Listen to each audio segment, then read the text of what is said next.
I'm Charlotte McLeod with investingnews.com, and here today with me is Chen Lin of Lin Asset Management. Thank you so much for being here. Great to have you. Thank you. Glad to be here. What a historical moment we have. Yes, we're at a very, very historic time for silver as well as gold. I thought we could start with silver today. We're here at BRIC. That's what everybody, I think, is talking about. I know you have your triple-digit silver shirt on right now. Yes. So we made it. What would you say is the main driver behind this huge breakout in silver? Most demand actually from Asia. The first from India, actually Indian holiday. A lot of people buying silver. And very importantly, starting this year, Indian government going to allow people to borrow against silver. So you don't have to sell your silver. You can just lend the silver to the central bank, and then you get up to 90 or 95% of your value worth in cash. And then very interestingly, they use the gold-silver ratio at 10 to 1. So basically, Indian people start to buy last year, anticipate this, because they can hoard silver, and then they can use it, the collateral, they can use it, it's just like money. So that movement start. There also another very interesting phenomenon in China that exaggerate this silver move is that starting April 1st of this year, China is going to stop tax the rebate, the VAR rebate on solar panel. Okay, so it's 13%, but for industrial, it's pretty significant. So basically, before all the export from China, the VAR are rebated. Just like we go to United States, after you go through custom, you have tax-free shop, right? Because if you leave Canada, your VAR, you paid VAR, they will rebate you. Same thing, all the industrial goods by, common people, common knowledge or common, way to do business is they rebate you the tax. But China feel like we don't need to. So they will stop rebating solar panel plus other things starting April 1st. So that's actually push forward all the demand. Right now the solar panel factory in China, when they heard it since last year, they have been running, 3 shifts a day. They try to push out as much solar panel as possible. Solar panel is the largest demand for silver, over 200 million ounce of silver. So I think there's a push forward of demand from solar panel. I didn't know about the rebate situation in China. It feels like everybody's been talking about the export restrictions that came in at the start of the year. Is that also important to the story for silver? Actually, that was misled. There is no export restriction at the beginning of the year. Okay, what happened was that China put silver at the tungsten and antimony same category. So all the exporters need to register with Chinese government. So they approve 44 exporters of silver. But I just did a presentation, is that it's like put silver at the bullet. It's a silver bullet. So when she meet Trump in a few months, if something doesn't work out, China can restrict rare earths and antimony and tungsten and silver. China produced more than 50% of silver in the world. So that actually is a threat. It's not. It hasn't fired yet. It's a silver bullet. That's what I call. Okay, so that'll be something to really pay attention to. And so we mentioned we've gotten to triple-digit silver. It's past that right now. I'm not actually sure what the price is at this moment, but the price is higher in China. And I wonder if you can talk about that differential in the price. Do you see that persisting? Yeah, it has been always Chinese always pay premium. The Chinese investors, they have problem buying silver. For example, silver ETF even have a higher premium.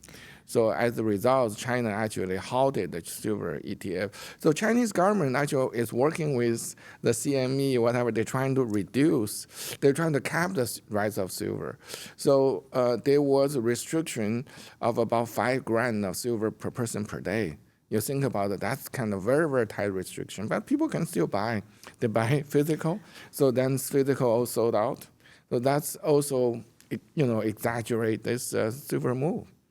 Yeah, okay, so they can buy physical silver, that's fine, but the other vehicles for silver are less accessible in China? Very difficult to do. Yeah, they even ban non-speculation speculators using the future market. You think about that.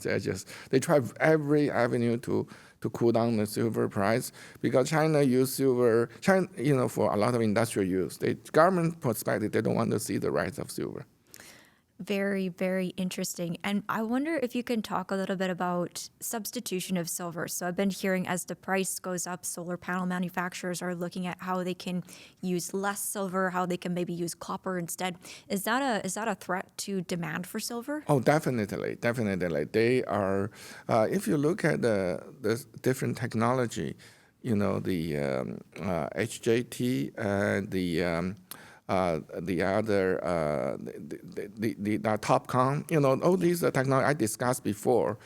So the most threat for silver, for most likely for silver substitution is HJT because it's used low temperature. So low temperature, they can, in theory, they could replace silver completely. But they are using basically silver to wrap around copper. I'm pretty sure after April 1st, a lot of, after that export is in place, export tax increase, so China has much less order, they will just shut down their factory and then retool everything to get less silver. Yeah, so that could be quite significant. And so you're mentioning the high demand for silver in the East. What are we seeing from investors, Western investors, in terms of silver demand? Like, we're here at VRIC, and I think, of course, people here are very biased toward the metals, but in general, what are we seeing out of the West? Oh, there actually a lot of people caught by surprise. I got so many people asking me, I have all the silverware at home, where to sell it, how do I get the best premium? The people just caught by surprise, I would say. Yeah, very interesting. And so we have to talk about what's next for the price. So we made it to this milestone that so many people have been waiting for years and years, maybe decades in some cases. Where do you think silver goes from here? Is this a sustainable level? Do we go higher or lower? Oh, in short term, it's probably going higher. But I'm afraid this year, especially industrial demand, like solar panel, is front-loaded. So I do expect silver price to come down from industrial demand point. The key would be the remonetization of silver. That's open question mark. If before silver was a monetary metal, then silver should worth triple digit and it will be forever. But if you just think silver as an industrial metal, it's probably 50 is a reasonable value. Okay, and critical metal, that's another question. If silver is critical metal, it probably can get to 100, 50, somewhere between 50 and 100. The key going for silver right now is a surge of industrial demand, temporary surge of solar panel demand, and then just people cannot get all the silver in there. It's a squeeze. It could be. So the squeeze can be very violent. Right. So and that's the thing. But it can go up and also can go down. So that the investor should keep that in mind. Yeah. If there's one thing we know about silver is that it's volatile. Maybe you can talk a little bit more about the remonetization angle. What are you looking for there? What would be an indication to you that, this is happening? Yeah, you see, Russia already remonetized silver. India is semi-monetized silver. Yeah, as you talked about. Yeah, and China is a big question mark. If there's a sign of China monetizing, I think then silver, we can expect triple-digit silver for a very long time. In the history, I'm Chinese, history of China, for thousands of years, half of the time silver is used for currency. If you go to the bank in China, the bank name is silver. So people know silver is money. So there is this concept that silver is money. So there could be the push as silver move up, people asking government, all the inflation, or the, housing bubble bust, all these people are unhappy, maybe we should use silver. Yeah. We should you have a silver, silver RMB. Maybe that's a question mark. Okay, so we've got to watch for that. Yeah, and I think it connects to a question a lot of people are asking right now. I see it from our audience and on the conference show floor is, are we in a new price paradigm for silver? Are we going to reprice at a higher level than it was for so many years? So we're kind of still waiting to see. I think we're waiting to see. It's really remonetization will keep silver very, very high. But again, people in China, people have long memory. China gave all the silver China had to the United States during World War II to buy weapons. So China lost the silver standard. Okay, now silver is getting expensive. Maybe Chinese people say, okay, we want to re-prosper. Yeah, we want to live happily. Maybe we want to use silver again. So there's a possibility. I think investors should watch. And how are you handling this price move in silver? I've seen numerous people say, all right, we've gotten to the triple digit level. It's time for me to sell at least some of my silver. So have you been scaling out, or how are you looking at it? Right. I have a silver future, a silver stock, a silver call options on silver stock, and physical silver. I have a junior, silver junior. Silver future, very volatile. I start accumulating around $15, $20. I'm out. I already told everybody I'm 75% out. Okay. I sold on Friday some 100. I just want to print on that. And the rest, 25%, because it's very hard to know what kind of movement they have. I put order, good to cancel order, some at 150, some at around 200. We'll see if it got there. If it doesn't got there, come down, it's okay. I already most money in my pocket. Silver stock, I'm holding most. I think stocks still are cheap. A lot of companies we talk to, they're still pricing in maybe $30 silver they use for their production, 30, 40. So you think about the margin they have. Yeah. I have a call options on silver stock, First Majestic, Quarterly on, and Endeavor Silver. They did very, very well. For me, 5-bagger, 10-bagger in past few months, I roll over, but I don't roll over completely. Maybe half of them roll over to the next few months. They also tripled recently. So it's very nice, very nice. But I intend to be probably out of silver call options in a few months by the April, I think April timeframe. By summer come, I will be, because the call options, you have to be counting on the rapid rising of silver. I don't see that sustainable. Yeah, I think when it comes to the silver stocks, people are wondering, all right, so we had the big price move. When do the stocks really start to outperform? And I know with the gold stocks, when we were waiting for them to follow gold up, it took some time for it to come through and the results, et cetera. So that's kind of your time frame is by halfway through the year? Or is that Right, just for the... I think silver stock, once people using even $70, $80 as a reference, silver stock can go much higher, especially the junior. Junior really, a lot of junior really hasn't moved yet, or moved very little. So I'm pretty positive on the junior, smaller silver stock. The bigger silver stock, you already seen that. First Majestic, one of my favorite. Okay, by the way, what they do, they buy back share last year. And then, but they issue share at the end of last year because they think the share price is pretty high. They're selling asset, right? Endeavor also sold asset.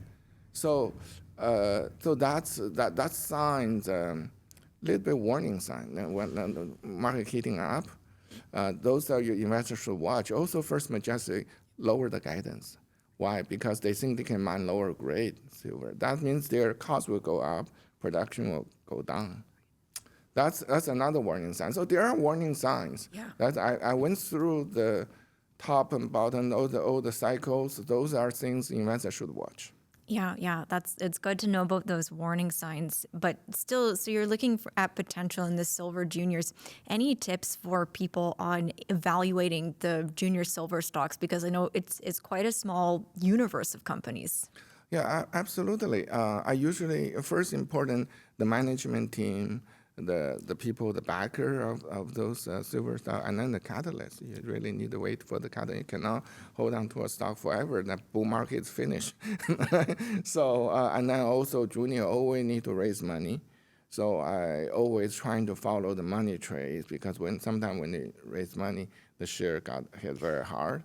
Then you can just buy it from the open market. I'm from United States. A lot of the rates I cannot participate. So you have to look for that to buy from the open market. Okay. Good advice there. And I want to talk about gold as well. So everybody's very excited about silver, but we do have gold above 5,000 per ounce, which is another huge milestone. So you see maybe some different paths forward for silver. What about gold? What do you see coming for gold? Well, gold seems to be, I see probably more stable than silver, put it this way, Fair because enough. there's so much central bank buying behind it. And then you can see the Bitcoin, the Tether start buying gold. That's another. Bitcoin start moving to gold. They hasn't moved to silver yet. Aerospace asked them to buy silver. They haven't agreed with Aerospace to get into silver yet. I didn't know that. I happen to know that through my contact. So they're buying gold. But when they buy silver, that's another push for silver, but we don't know that will happen. And there's just so much demand for gold. I think gold probably relatively safer and stable for the year. Yeah, it's sounding like that maybe gold is well, of course, it's the more secure choice versus silver. Are you interested in gold stocks right now, or have you gotten out of those? Are you looking at them? Right. I have a gold stock. I used to have a lot of gold stock core options. I'm scaling them down only back to one. So I do expect steady growth but not violent growth of the gold stock. And I think gold stocks still undervalued. If you look at the value chain, it's very interestingly that big companies, the valuation much higher than smaller, mid-sized. Small and mid-sized companies. So I more stay on the smaller side. So hopefully big company will buy them out. Yeah. I wonder, I've been thinking about M&A activity in 2026. So you see maybe more of that coming down toward the smaller companies this year? Yes, absolutely. Today, just one of my company got bought out, Gold Resource, which is good. I'm happy shareholder. I see quite a few very good, especially the valuation gap between the big and small. There could be a lot of merger and acquisition coming this year. Yeah. It feels like definitely we could. So always good to check in on the precious metals, but we want to talk about critical minerals as well. And of course, silver is now a critical mineral as well, so it falls into that category. But what else are you focusing on when it comes to the critical minerals? There seems to be so many right now. Right. Today, United States government just take stake in another critical mineral company, USA Rare Earth. So that's another move from United States. I see a lot of money coming into those critical. It's rare earths, gallium, germanium, those kind of space. And I do have holdings on those. And I look forward for the funding. I think a lot of funding potentially coming in the next few months. So I'm quite excited. So do you think that's a good strategy for investors, maybe looking at U.S. companies and trying to figure out which ones might get funding from the government? Does that make sense right now? Yeah, that's one of the strategy, but you have to be very careful. What I learned throughout past years is the government deals are, what do I say? I just bluntly say the government is quite corrupt. So the deal before they announced, a lot of people already know it. Right. Like today's deal, USA Rare Earth deal, they announced over the weekend. The stock in pre-market went up 50%. And then it dropped below 10%. Why? Because people know it last week. It's going to happen. So they bought the ad, and then they sell into the news. It happened over and over again. Same for marijuana, same for all the other industry. When Trump says something, it go up. And then they always someone know it before, and then they sell into that. So make it extremely volatile. So my advice is you look at the right industry. I think midterm elections coming, so Trump will have to support a lot of like rare earths, especially coal-related, because Trump like coal. Coal is his constituency. So those will get funded. And then you may be able to ride out the volatility. When the news come, you have to sell. You have to really push the sell button. Right. So you wouldn't necessarily, for these critical minerals companies, you wouldn't stay in them for the long term. It's more of a short term kind of trade. Well, you have to be able to trade. Like this weekend, news already came out. And so I set my alarm clock today at 4 o'clock. Because 4 o'clock here is 7 o'clock. Start pre-market trading in New York. I couldn't get up because I had too much fun in the weekend. So I got up at 5, and I start putting orders. But I'm so tired, it's like I'm a headache. So I put in some orders, so some were executed at much higher. It's went up 30. I have other rares. Okay, went up 30% in pre-market, and then when market open, went down. Came down. Yeah, it's just you really need to have active trading. There's just no way. It's like a Bitcoin or like something because they happen so many times that people say on the news. I think it's just because some people know it ahead of you. And you mentioned the midterm elections coming up. So do you see the Trump administration trying to push through more deals and executive orders, that kind of thing, before we get there? Oh yeah, absolutely. Trump will push very hard on his agenda to make sure there's a few things I think Trump will do, and he probably can control. One is to get all the funding for his favorite project to show his voters, I'm helping you. He will control oil price. He will keep oil price low, gasoline price low, make people feel inflation is low. So I disagree with a lot of people say, including people on the panel say buy oil. It's not a good time. You wait until midterm. Because Trump, he will single-handed, he have strategic oil reserve. He can sell into this if oil spike, right? So he will do everything he can to keep oil price low. Yeah. Until midterm. So it's not good time. Why don't you just invest in gold and silver, wait for midterm? Okay. So that's really interesting because I'm hearing so much about oil at this conference as the next move after precious metals. But so we've got to wait. We've got to wait a little bit. My thinking is oil, maybe natural gas, maybe other things, but oil price I don't see, it can move much before the midterm election. Interesting. And one question I'm trying to ask people here is, so obviously gold and silver, they're having their moment right now, but what do you see as the next bull market? Well, copper is starting to break out. Copper is getting interesting. I see uranium could be, but uranium you need to really make those a small nuclear module. That's like every robot can have that. That's really what pick up. There's some development on that. Still, you need to wait for that to really take off the uranium demand. Yeah. Okay. So a little bit longer there. Well, as we're wrapping up, I know I have to get you back out on the conference floor, but any final thoughts you would leave investors with? It's definitely interesting times right now. Yeah, we live in a very interesting time.